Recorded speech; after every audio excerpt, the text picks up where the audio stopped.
Wassalamu ala Rasulullah. Assalamu alaikum wa rahmatullahi wa barakatuh. You're listening to Radio Ramadan Wolverhampton 87.8 FM, and this is In Conversation with Yusuf Shafi.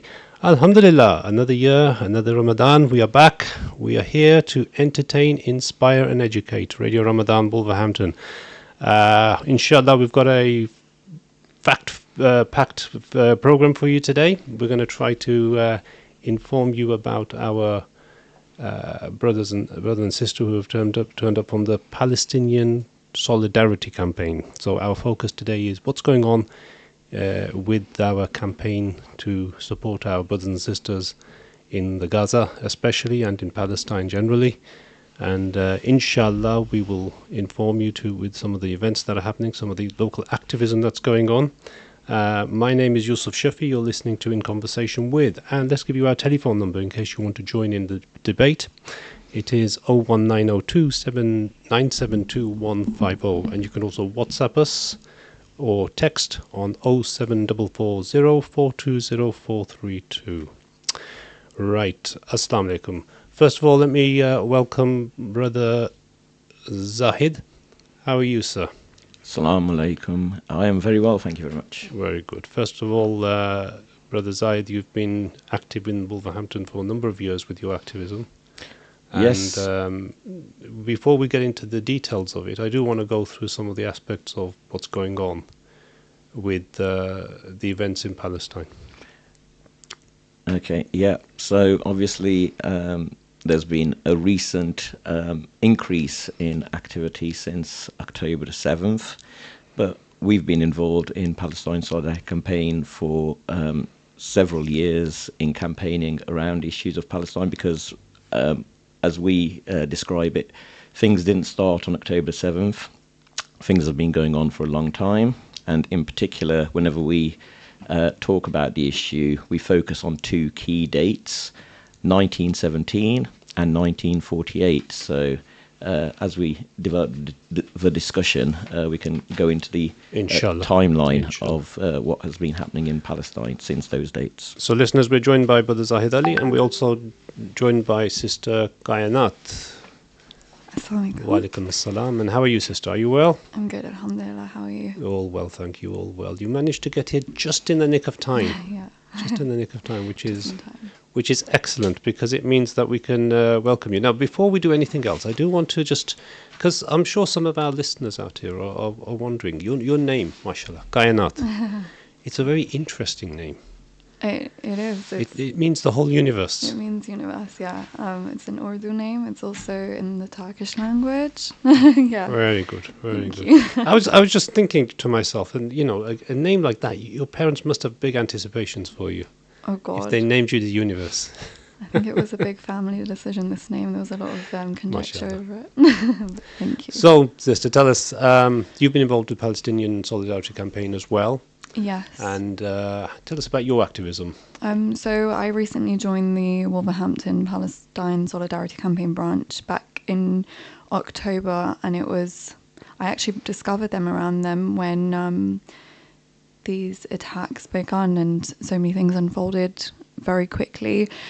Before that, I was a part of my university's Palestine Society, which we restarted up in my final year, and also the Palestine Solidarity Campaign branch back in Nottingham. So yeah, it's been a few years. Lucky to meet a lot of people, learn many things over the years.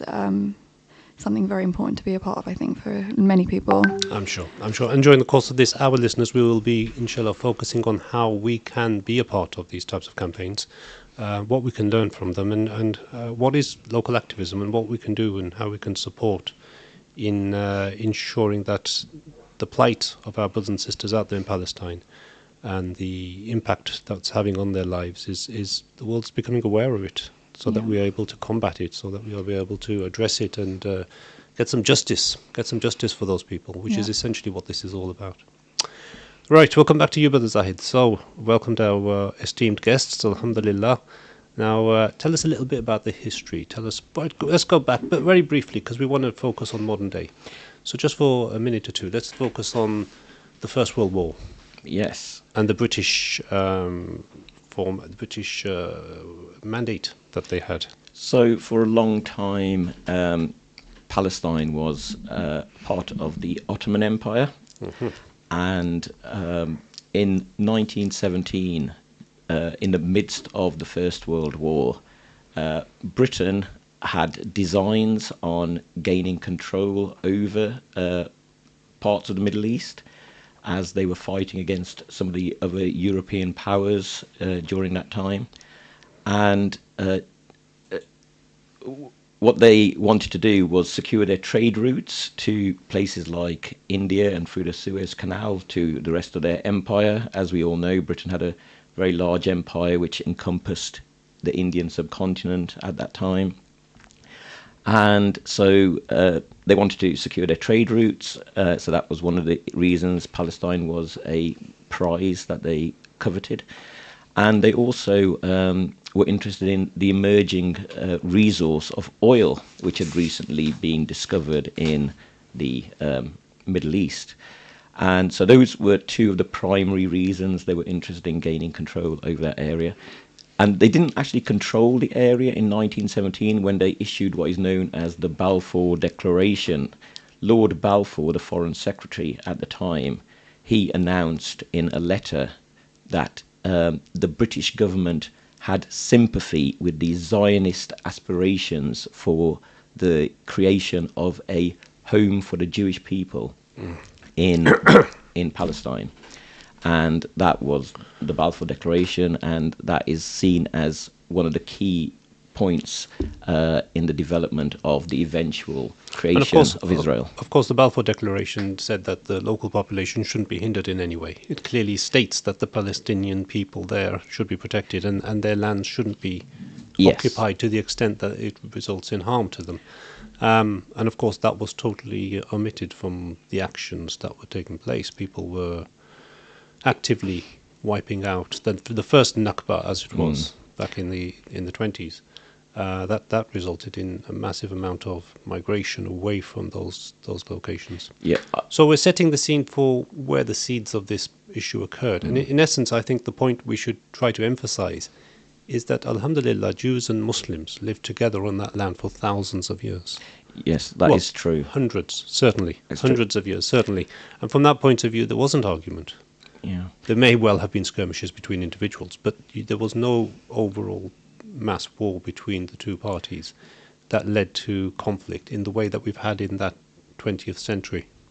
Yeah, I would say for over 1,000 years since Muslims first established control of Jerusalem in the 7th century under the Caliph Umar, Hazrat Umar radiallahu anhu, one of the first things that he did was he asked the Christian patriarch of the time, he said, where are the Jewish people? Because Jerusalem was associated with the Jewish faith. And Islam obviously respected a large part of the Jewish tradition. A lot of the Jewish prophets, such as David and Solomon, are mentioned in the Quran, and their stories are celebrated. It's an article of faith for Muslims that we believe in the biblical prophets, of course. These biblical prophets, and that they were given revelation by God, and that they were on the path. So really, the message I'm trying to put out is that the people who out there in the community are thinking that this is an issue between Muslims and Jews are fundamentally wrong. It isn't. Because for hundreds of years, Muslims and Jews were perfectly fine and healthy, living together at peace without any issues. This is an issue of war as a result of British foreign policy back in the 1920s and immediately after the First World War, or it's an issue of the people going out there and trying to get resources, oil, and it is that oil wealth and that gas wealth, even that to this day is an issue and is the result of this. I mean, I don't want to sort of impose my own political opinions on other people. Obviously, what we try to do within Palestine Solidarity Campaign is we try to, as dispassionately as possible, just illustrate the facts. So, as you've said, one of the facts that is pertinent is the Balfour Declaration and what Britain stated at that time as part of that. But also we point to 1948, where Albert Einstein, a very intelligent Jewish man, said at the time, when a real and final catastrophe should befall our people in Palestine, the first responsible for it will be the British, and the second responsible for it will be the terrorists built up from our own ranks. I will have nothing to do with such criminal and misled people. So that is Albert Einstein, a person who's universally recognized as an intelligent person. And he was drawing that idea that the first responsible for the issues in that area were the British. So our activism is against the powers that be and who are committing atrocities for the sake of wealth, for the sake of oil, for the sake of capitalism, for the sake of global domination. It's not about deen. It's not about a religion, a war between faiths. That's absolutely right. Let's fast forward then. Go up to 1967. We had the Six-Day War. We had the Arabs who stood up against Israel at the time and were defeated. Didn't achieve much. Resulted in a loss of more land, the Golan Heights, and most of the Galilee and other parts of Palestine were given up. Parts of West Jerusalem at that point were given up. And you had again then the PLO in the 80s who were set up, and the PLO were there to essentially try to get some type of a deal between, we all remember Yasser Arafat on our TVs, don't we? And then we moved to the noughties of this century, where we had the agreements which Trump and not so it wasn't quite in the noughties. What's it, about 5 or 10 years, 4 or 5 years ago? I think the in the timeline that Palestine Solidarity Campaign present, one of the key dates is actually the 1990s, which is the Oslo Accords. Oslo Accords. So that was actually a situation where the Palestine liberation movement under Yasser Arafat at that time, and which was a sort of consensual group of all the main Palestinian factions, actually agreed that they would trade land for peace, in effect. Exactly. Let's bring it to modern day, because we spent, alhamdulillah, Jazakallah Zaid, for your enlightenment around the history. And it's important to set the context. It's important for viewers to understand where we're coming from and what we're doing in Palestinian solidarity. It isn't a war of faiths. It's important that this is political, this is wealth, this is economy, this is oil. And that's why people are losing their lives. Let's bring it to the modern day. We've got innocent people, men, women, and children who are dying in Gaza. Their lives are worth nothing.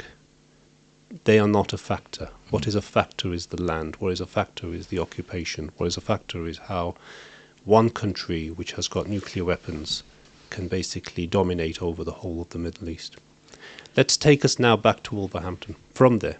And in Wolverhampton what we've got is young people who are of maybe, of an age where they can be easily influenced. And they see the news and they see TV and they think, why? Why is this happening? And what is it that I can do? Let's bring in Sister Kainat. You're a young person. I think us two old fuddy-duddies has been enough of us chatting over here. Sister Kainat, tell us, you're a young person. You're sitting here. You heard the history. You see it happening. You see people literally dying in front of you. What are you inspired to do and how are you doing it? I think I'd say from two perspectives. As a young person, we have social media at our hands and we know how to use it so well for so many reasons. And that's given us the advantage, I'd say, that we know what's happening in Palestine because it's being documented by the Palestinians themselves, which, we see the truth, and because of that we want to do something and use our voices or work out any actions that we can do in response to this, because we are the viewers, we're seeing what's happening. So that puts us in the place that we want to do something. But again, I think secondly, as a Muslim as well, it's so important that we understand the importance of injustice, and as a Muslim, how we should act in the face of injustice to bring about justice, which can be from the smallest thing to the biggest thing.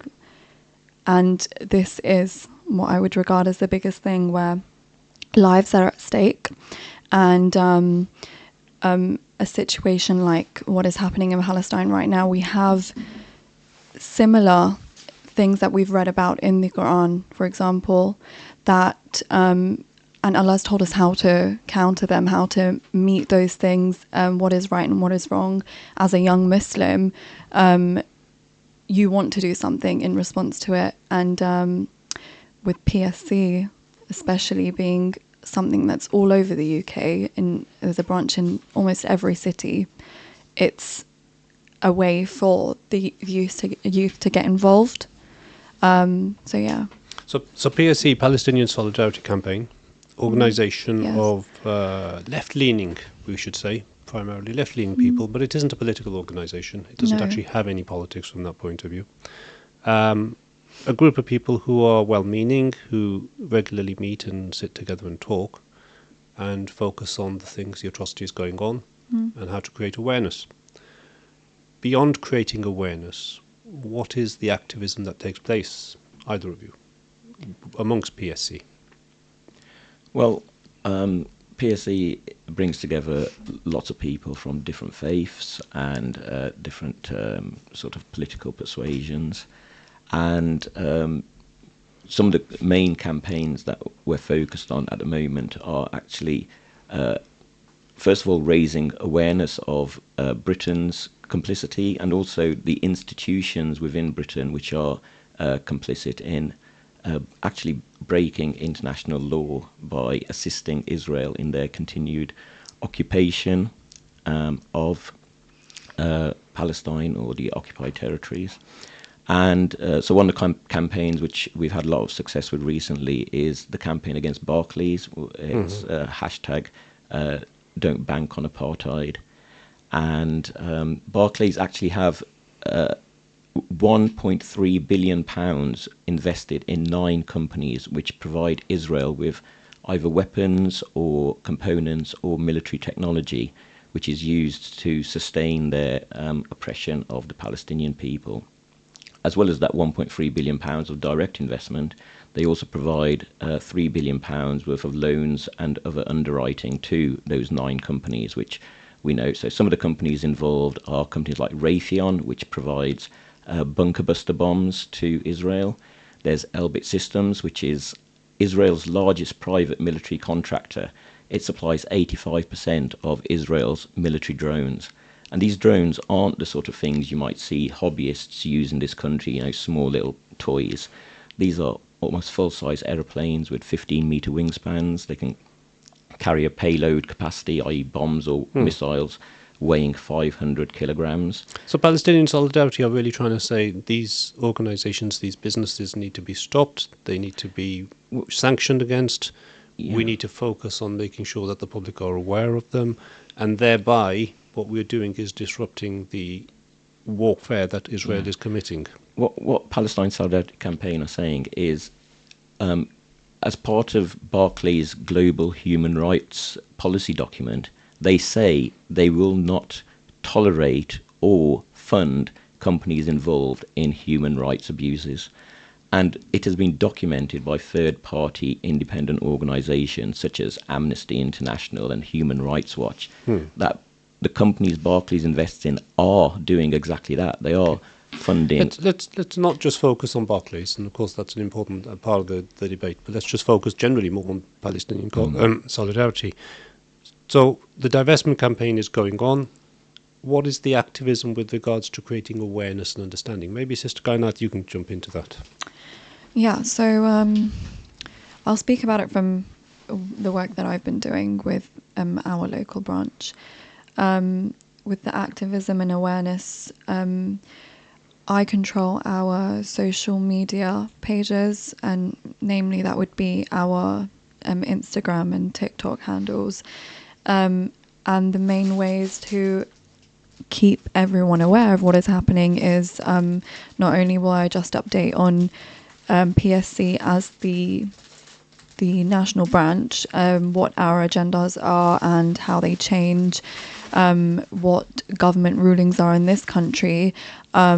I will be sharing things coming out of Palestine on the regular basis through different channels, whether it be the individual journalists on the ground, those who have left, or other organisations that we work with and support, for example, BDS, which is a very big organisation that we walk with hand in hand, and is one of the biggest ways of activism for us here in the UK and actually all over the world, and as individuals as well, because we're not ourselves in positions of leadership. So an organisation like BDS working with what they say is the biggest form of activism that anyone actually can do. Excellent, very good. And through that activism, what you're doing is you're engaging people to focus on obviously creating awareness and take action, especially in the divestment campaign. Yes. Is the protests? Tell us a little bit about the protests. How are they arranged and organised? Because, mashallah, we see thousands of people in Birmingham and in London. Yes. There's actually, mashallah, yes, a lot of people, and I think more people by the day that are getting involved in these protests. They take a lot of people, a lot of hands, a lot of minds, a lot of raising money as well, because they need to be funded as well. A lot of permissions need to be taken. It's a very long process. PSC handles the big marches along with a few other organisations like Friends of Al-Aqsa. Who else is there? There is MAB, Stop the War. There's a few, Stop the War. And they come all together hand in hand to do these national marches. For our local ones, the ones that we have here, we have Wolves PSC, we have Staffs, South Staffs, we have Birmingham. We have a few organisations actually in Birmingham that come together for those ones that are our bigger local protests. For the ones that we've had in Wolverhampton, we've not had as many. We've had a few. We've had a memorial. We've had a large protest that we did back in October. Mashallah, a lot of the youth attended. I have no idea how it got out to them because our channels were not that big, but I guess it shows how receptive everyone is and what everyone wants to do to be a part of something, to change something, to bring about justice. Excellent, mashallah. Those protests are particularly important, I think, to create Very awareness. important. Because what I've found is that a lot of people are, when they go there, they're enthused to actually then contribute both financially and support the charities that are doing work. Yes. And inshallah, after the break, we will be talking a little bit more about those types of things. But one of the things we're getting is criticism because somehow the freedom of our expression isn't allowed anymore in protests, because now we should be now sitting at home because we are anti-Semitic if we are going on protests, and we are supporting Hamas somehow, and it isn't anything to do with Hamas, is it? I mean, I think before we get into this whole discussion, the first thing to say is every protest, whatever the protest is, we're joined with our Jewish brothers and sisters. And if it was harming them, they wouldn't be there. And they wouldn't be there in pride of who they are and their religion. And we wouldn't be so happy to be walking with them. And it's not just Muslims that are walking, and it's not just Jews, and it's not just Christians. There are people of all faiths and no faiths, people of all backgrounds and ethnicities. I think calling it anti-Semitic is very, it's jumping to a conclusion that is harmful for everyone. It's caused a very high rise in Islamophobia in the country, which is already a very big and prevalent issue that is not dealt with, nor does it have a definition that everyone goes ahead with. It's a very harmful thing to do. Okay, we're coming up to the break now, listeners. Inshallah, we'll be after the break, we'll carry on with the conversation. Please join us then.